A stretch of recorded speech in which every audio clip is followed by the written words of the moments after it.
I was blowing out the 28 candles on my birthday cake when my father set a white business envelope right next to my plate on the kitchen island, told me, completely calm, that I had exactly 30 days to pack my things and vacate the house.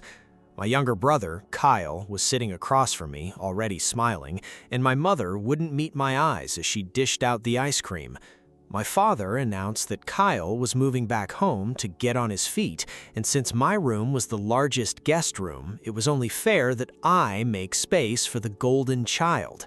I didn't shout, I didn't cry, I didn't even argue. I just wiped a small smear of icing from my thumb, reached into the leather briefcase sitting by my chair, and slowly slid a thick blue vinyl folder across the granite countertop until it rested right on top of my father's envelope. Let me take you back. 5 years. I am the oldest son, the responsible one. At 23, I was working 2 jobs, saving every penny, while Kyle, at 20, was finding himself on a cross-country road trip funded entirely by my parents, Greg and Linda. My family has lived in this 4-bedroom suburban home for 20 years. It has a beautiful deck, a finished basement, and it's sitting on a $350,000 piece of land that my parents always claimed would be their retirement nest egg. But while Kyle was exploring state parks, my father's small landscaping business hit a major downturn. They missed 2 mortgage payments, then 3. The letters from the bank started arriving, marked with urgent red ink, and my parents went into total denial, hiding the envelopes and refusing to talk about it. I knew. I handled the household internet bill and saw the dynamic change in the mail. I secretly visited the local branch and spoke to a loan officer. The situation was dire. They were weeks away from pre-foreclosure. I didn't have much, but I had spotless credit and my entire savings from 3 years of consistent work. I sat down with a real estate attorney and formulated a plan. I didn't want to hurt my parents' pride, and I knew if Kyle found out, he'd find a way to make it about him.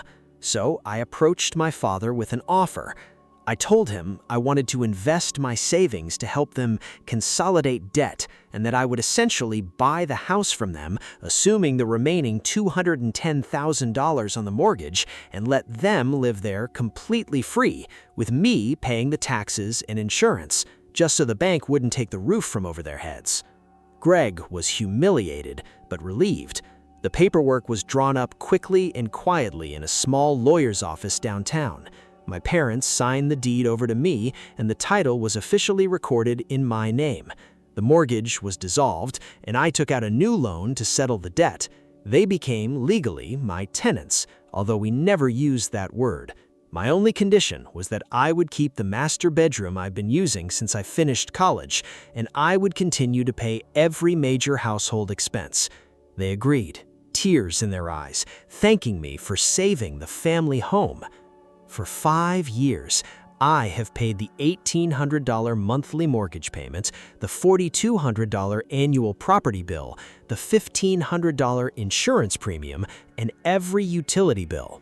My father paid for groceries and gas, and Kyle paid for nothing. Kyle returned from his trip 6 months ago, broke, and moved into the smallest guest room. He immediately resumed his old pattern, sleeping until noon, eating my food, and complaining about the Wi-Fi speed I was paying for. Greg and Linda were thrilled to have their favorite back. Within weeks, the dynamic shifted. Suddenly, my responsible nature was controlling, and Kyle's refusal to work was creative recovery. I saw where it was heading when I found my mother measuring my bedroom for new furniture. "You have 30 days to leave," my dad said, cutting the silence after the ice cream was served. He gestured to the white business envelope. "It's a formal notice, just so we're clear. Kyle is 25 and needs a proper base to launch his new photography business. He needs the large room for his studio. Since you're doing so well financially, you can easily afford your own place, Mark. It's time you finally moved out and let this be a family home again." I looked at Greg, then Linda, who was busy studiously cleaning her spoon. I looked at Kyle, who offered a patronizing shrug and said, "It's just business, bro. Family helps family, right?" "You're right, Greg. Family does help family. For 5 years, this family has helped Greg and Linda live in a home they could not afford." My father's face went rigid. "Don't you start. We decision-maker here. We decide who lives in this house." "That is exactly right," I nodded slowly. "The decision-maker does decide who lives in this house, which is why I need you to open that blue folder. Go ahead, open it to the first tab." He stared at me, confusion replacing the anger. He slowly pulled the blue folder toward him and opened the heavy cover. The dining room was silent except for the crinkle of the plastic sleeve. Tab 1 held a certified copy of the recorded deed from 5 years ago. Greg squinted, reading the fine print. His face went from confusion to a deep, sickly gray in about 10 seconds. What is this?" he stammered. "That," I pointed with my fork, "is the title to this house, recorded on November 14th, 5 years ago. Take a look at the section titled Grantee. It doesn't say Greg and Linda. It says my name." My mother finally looked up, dropping her spoon into her bowl with a sharp clack. Kyle's smug grin vanished completely. "You, decision maker?" I continued, looking my father dead in the eye. "No, I, decision maker, because I own this house.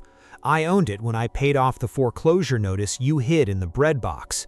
I owned it every time I paid the $4,200 property tax bill so the county didn't sell it on the courthouse steps.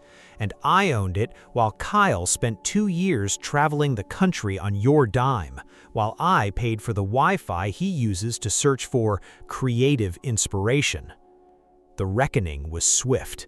The tears started falling from my mother, not in guilt, but in the realization that their plan to treat me like an inconvenient tenant had failed. My father just sat there, mouth agape, staring at the document that proved he was living in my house. "So, here is the new 30-day notice." I pulled another single page from the blue folder and slid it across the granite to rest on top of the deed copy. "This is a formal lease agreement. Greg and Linda, you can stay, but effective immediately, we are establishing a formal rent. It will be $1,200 a month, which covers the new reduced mortgage, taxes, and insurance I'll now be splitting with you. Kyle, you aren't moving into my room.